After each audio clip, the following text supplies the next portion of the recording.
The Psychology of Money, pelajaran abadi mengenai kekayaan, ketamakan, dan kebahagiaan. Karya buku Morgan Housel. Bab 18. Ketika Anda akan percaya apa saja. Daya tarik fiksi dan mengapa cerita lebih kuat daripada statistik. Bayangkan alien datang ke bumi. Tugasnya mengamati ekonomi kita. Dia terbang di atas New York City, mencoba mempelajari ekonomi dan perubahannya antara 2007 dan 2009. Pada malam tahun baru 2007, dia terbang di atas Times Square. Dia melihat puluhan ribu orang berpesta ria dikelilingi cahaya terang, papan iklan raksasa, kembang api, dan kamera televisi. Dia kembali ke Times Square pada malam tahun baru 2009. Dia melihat puluhan ribu orang berpesta ria dikelilingi cahaya terang, papan iklan raksasa, kembang api, dan kamera televisi. Tampaknya sama saja. Dia tak bisa melihat banyak perbedaan. Dia melihat jumlah orang di New York yang sibuk di kota hampir sama. Orang-orang itu dikelilingi bangunan kantor berjumlah sama, dengan meja berjumlah sama dan komputer berjumlah sama. Terhubung ke koneksi internet berjumlah sama. Di luar kota, dia melihat pabrik dan gudang berjumlah sama. Dihubungkan jalan raya yang sama dengan truk berjumlah sama. Dia terus ke bawah dan melihat universitas yang sama mengajar mata kuliah yang sama dan memberi gelar yang sama ke orang berjumlah sama. Dia melihat jumlah paten yang sama melindungi gagasan baru yang sama. Dia memperhatikan teknologi makin maju. Semua orang pada 2009 membawa telepon pintar yang belum ada pada 2007. Komputer lebih cepat, obat lebih ampuh, mobil lebih hemat bahan bakar, teknologi energi surya dan fracking lebih maju. Media sosial tumbuh eksponensial. Selagi dia terbang berkeliling negara, dia melihat hal-hal yang sama di sekeliling dunia, sama juga. Ekonomi berwujud sama, barangkali malah lebih baik pada 2009 kalau dibandingkan dengan 2007. Dia menyimpulkan.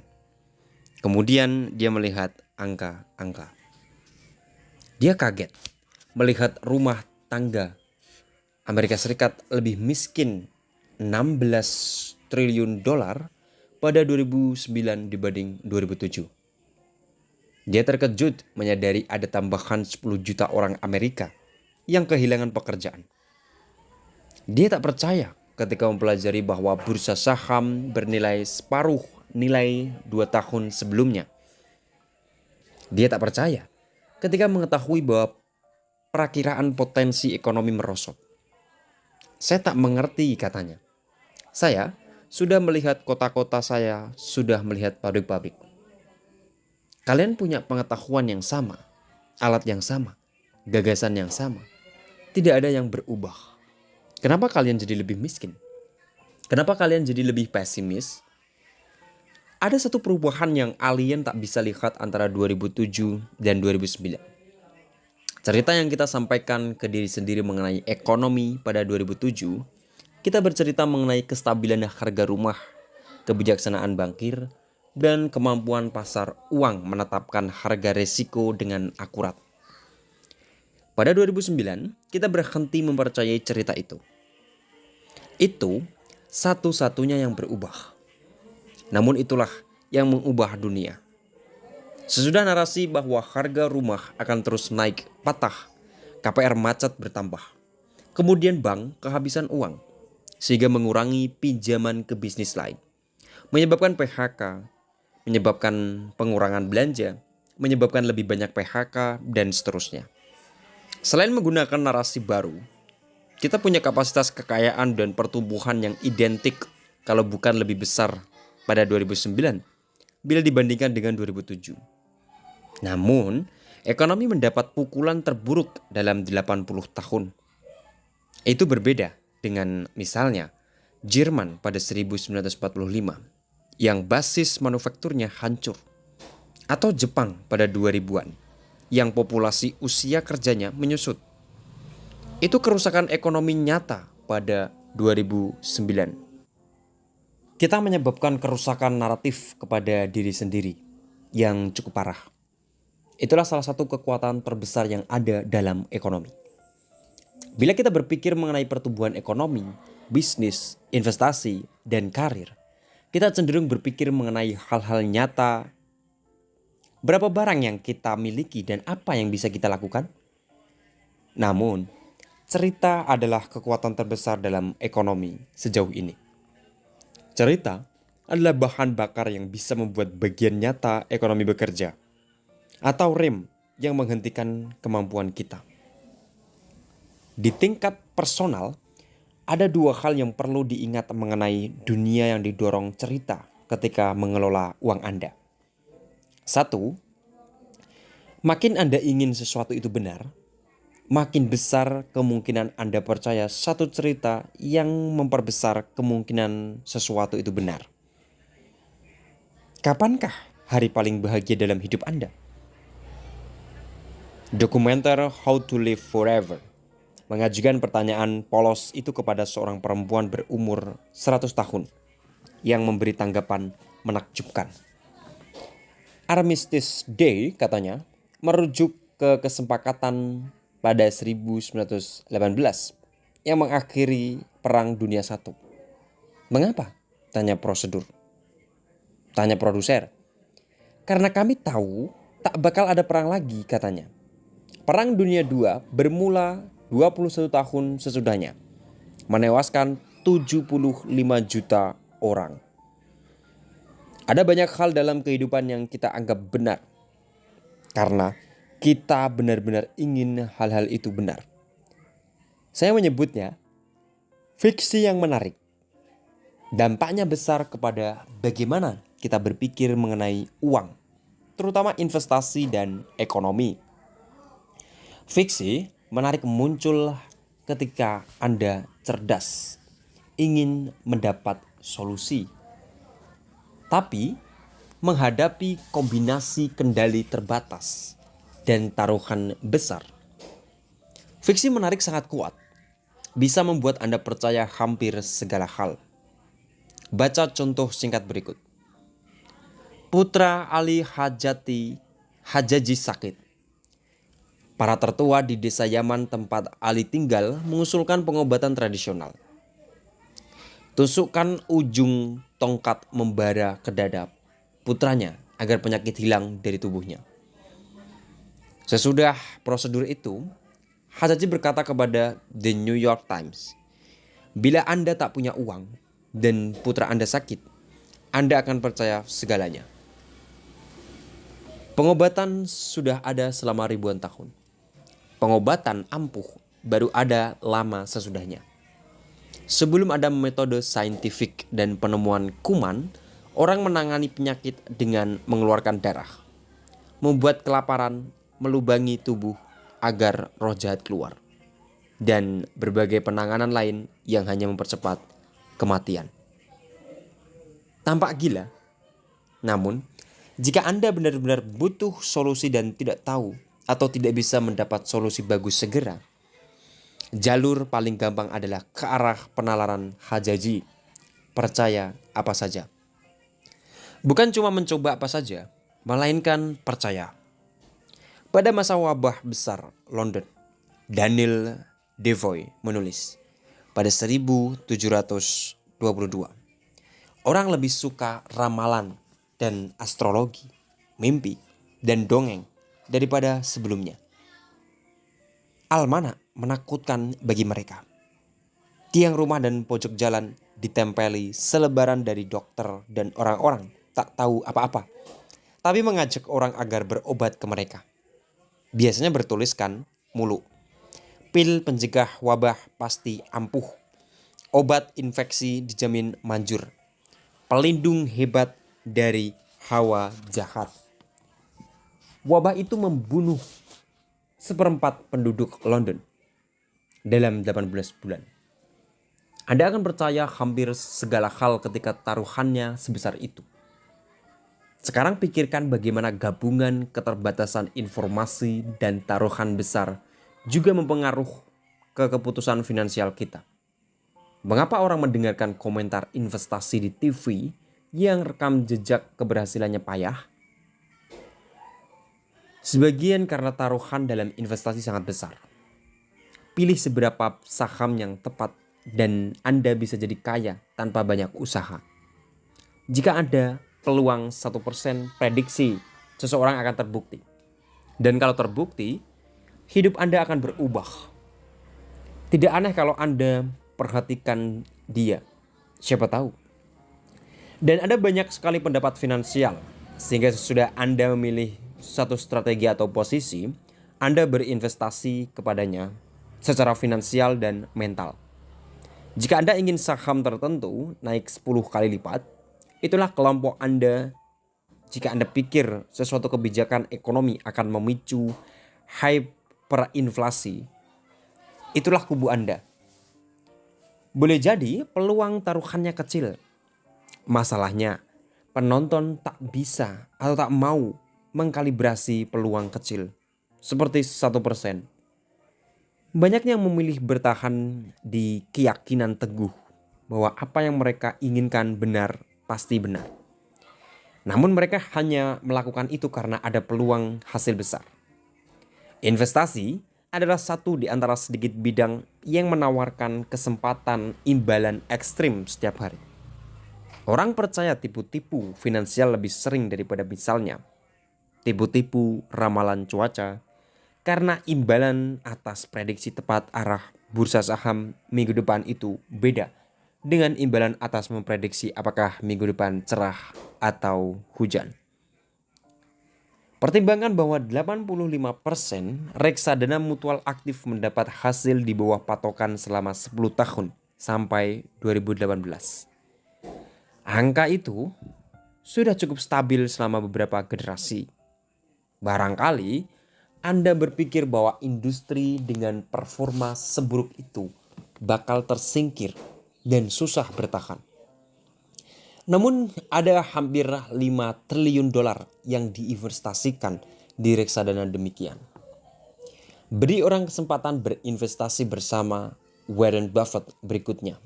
Dan mereka akan sangat percaya sampai-sampai jutaan orang menaruh tabungan seumur hidup di dalamnya. Atau Bernie Madoff.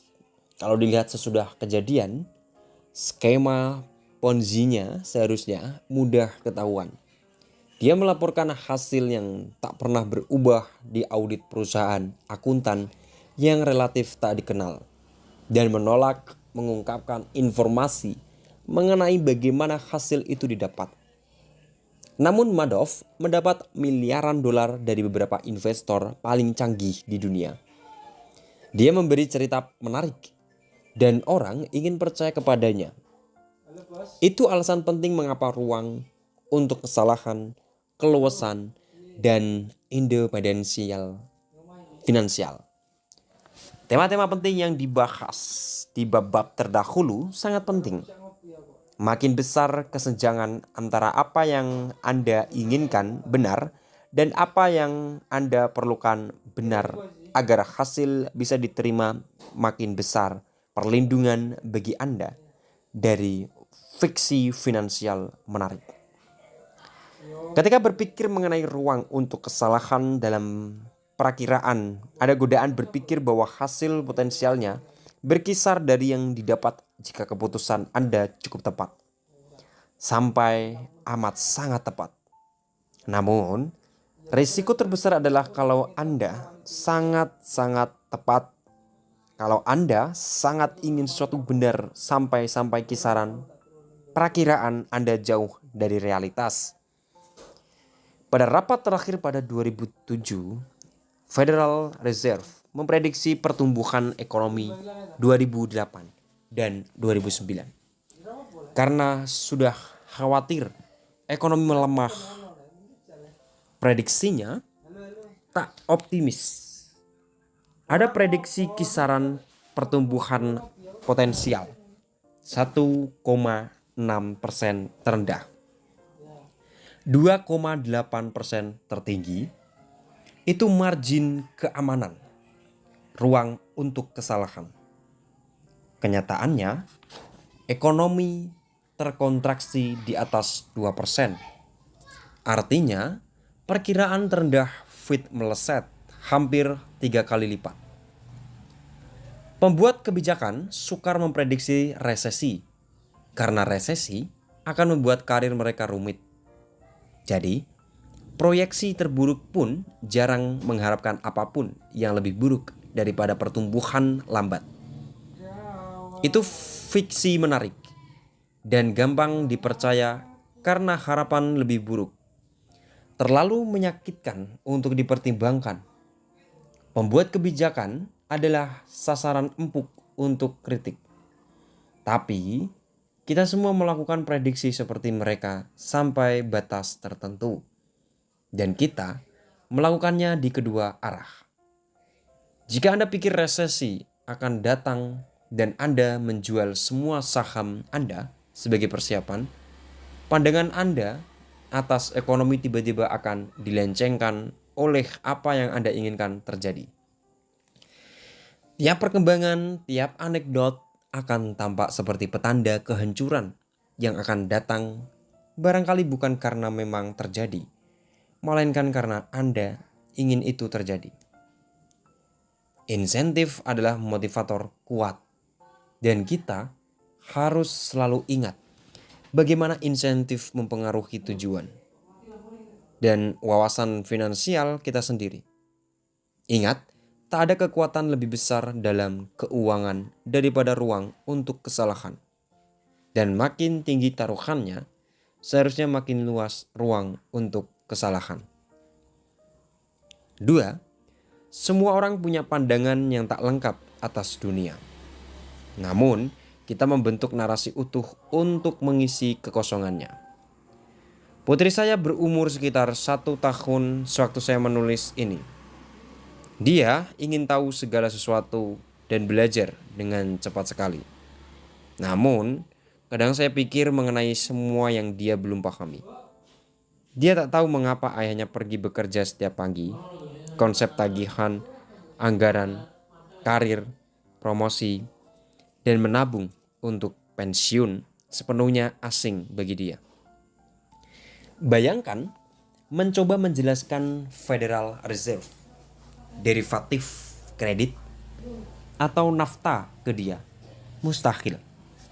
Namun, dunianya tak gelap. Dia tidak berkeliaran dengan bingung. Bahkan, pada umur 1 tahun, dia sudah menulis narasi internal mengenai cara kerja segalanya. Selimut bikin hangat, ibu bikin aman, dan kurma rasanya enak. Segala yang dia hadapi masuk ke dalam satu di antara beberapa lusin model mental yang sudah dia pelajari. Bila saya pergi bekerja, dia tidak bingung, penasaran apa itu gaji dan tagihan. Dia punya penjelasan jernih atas situasinya. Ayah tidak main dengan saya, padahal saya mau main dengan ayah. Jadi saya sedih. Meski hanya tahu sedikit, dia tak menyadari itu. Karena dia menyampaikan cerita koheren kepada diri sendiri mengenai apa yang terjadi berdasarkan sedikit yang dia ketahui. Kita semua tak peduli umur berapapun melakukan hal yang sama. Seperti putri saya tak mengetahui apa yang saya tak ketahui. Jadi saya juga sama rentannya menjelaskan dunia melalui model mental terbatas yang saya punya. Seperti dia, saya mencari penyebab yang paling bisa dimengerti di segala hal yang saya hadapi. Dan seperti dia, saya keliru di banyak hal. Karena saya tahu lebih sedikit mengenai cara kerja dunia daripada yang saya pikir saya ketahui. Itu berlaku bagi kebanyakan subjek berbasis fakta. Misalnya sejarah. Sejarah hanya mengingat hal-hal yang sudah terjadi. Seharusnya jelas dan objektif. Namun seperti ditulis B. Liddell Hart di buku Why Don't We Learn From History, sejarah tak bisa ditafsir tanpa bantuan imajinasi dan intuisi. Bukti begitu banyak sehingga kita tak bisa memilih. Jika ada pilihan, ada seni memilihnya. Mereka yang membaca sejarah cenderung mencari hal-hal yang membuktikan dirinya benar dan mendukung pendapat pribadinya. Mereka membela kesetiaan mereka, membaca dengan niat mencari pembenaran, atau menyerang mereka, menolak kebenaran yang tak nyaman karena semua orang ingin ada di sisi balik. Sebagaimana kita mengawali perang untuk mengakhiri segala perang. Daniel Kahneman pernah memberitahu saya mengenai cerita yang disampaikan orang ke dirinya sendiri untuk mengerti masa lalu. Dia berkata, kilas balik. Kemampuan menjelaskan masa lalu memberi kita ilusi bahwa dunia bisa dimengerti. Kilas balik memberi kita ilusi bahwa dunia masuk akal. Bahkan ketika tidak masuk akal, itu banyak menghasilkan kesalahan di berbagai bidang. Sebagian besar orang, bila menghadapi sesuatu yang mereka tak pahami, tak menyadari bahwa mereka tidak memahaminya karena mereka bisa mengajukan penjelasan yang masuk akal berdasarkan sudut pandang dan pengalaman unik mereka sendiri di dunia. Meski pengalaman itu bisa terbatas, kita semua ingin dunia rumit tempat hidup kita ini bisa dimengerti. Jadi kita bercerita kepada diri sendiri untuk mengisi kekosongan di hal-hal yang kita tak ketahui. Cerita-cerita itu bisa berpengaruh menarik sekaligus mengerikan secara finansial kepada kita. Bila saya buta mengenai sebagian cara kerja dunia, saya mungkin sepenuhnya salah paham mengenai perilaku bursa saham. Sehingga terlalu percaya diri dengan kemampuan saya mengetahui apa yang mungkin terjadi berikutnya. Sebagian alasan perakiraan bursa saham dan ekonomi sangat sukar dilakukan adalah karena Anda adalah satu-satunya orang di dunia yang berpikir dunia bekerja sesuai pemahaman Anda. Ketika Anda melihat keputusan berdasarkan alasan yang tak bisa dipahami, saya bisa meniru keputusan Anda yang tepat bagi Anda tanpa membawa bencana bagi saya. Seperti kita lihat di bab 16. Itulah cara gelembung terbentuk. Menyadari seberapa banyak yang Anda tak ketahui. Berarti menyadari betapa banyak hal di dunia yang di luar kendali Anda. Dan itu bisa sukar diterima. Pikirkan perakiraan pasar, kita sangat payah dalam melakukannya. Saya pernah menghitung bahwa jika Anda berasumsi saja bahwa pasar naik sebesar rata-rata sepanjang sejarah tiap tahun, akurasi Anda lebih baik daripada jika Anda mengikuti rata-rata perakiraan tahunan 20 ahli strategi pasar top dari bank-bank besar Wall Street. Kemampuan kita memprediksi resesi tak lebih baik. Dan karena peristiwa-peristiwa besar datang tanpa terduga, perakiraan biasa menyebabkan lebih banyak kerugian daripada keuntungan. Karena memberi ilusi prediktabilitas di dunia, di mana peristiwa tak terduga mempengaruhi sebagian besar hasil. Carl Richards menulis, risiko adalah apa yang tersisa sesudah Anda pikir Anda sudah memikirkan segalanya. Orang tahu itu, saya tak pernah bertemu investor yang benar-benar berpikir perakiraan pasar secara keseluruhan akurat atau di media dan dari penasihat keuangan. Mengapa? Ahli psikologi Phillips Techlock pernah menulis kita perlu percaya bahwa kita hidup di dunia yang bisa diprediksi dan bisa dikendalikan. Jadi kita mencari orang-orang yang kedengarannya paham dan menjanjikan memuaskan kebutuhan itu. Memuaskan kebutuhan itu adalah cara bagus menyampaikannya. Ingin percaya kita memegang kendali adalah rasa gatal emosional yang perlu digaruk.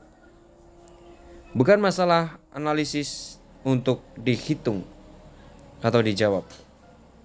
Ilusi kendali lebih meyakinkan daripada realitas ketidakpastian. Jadi kita memegang erat cerita bahwa hasil ada dalam kendali kita. Sebagian berhubungan dengan pencampur adukan bidang yang presisi dan bidang yang tak pasti. Wahana antariksa New Horizon NASA melewati Pluto 2 tahun lalu. Perjalanannya sejauh hampir 5 miliar kilometer. Menghabiskan waktu 9,5 tahun. Menurut NASA, perjalanan itu butuh semenit lebih cepat daripada diprediksi ketika wahana diluncurkan pada Januari 2006. Pikirkan itu dalam satu perjalanan selama 1 dasawarsa yang belum pernah diuji. Perakiraan NASA 99,9999998% akurat. Itu ibarat memperkirakan perjalanan dari New York ke Boston dan akurat sampai 1/4 juta detik. Namun astrofisika adalah bidang yang presisi. Astrofisika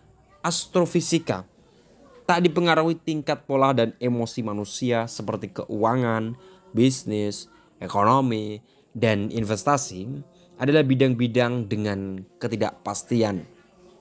Banyak sekali dipengaruhi keputusan yang tak gampang dijelaskan dengan rumus yang bersih seperti perjalanan ke Pluto.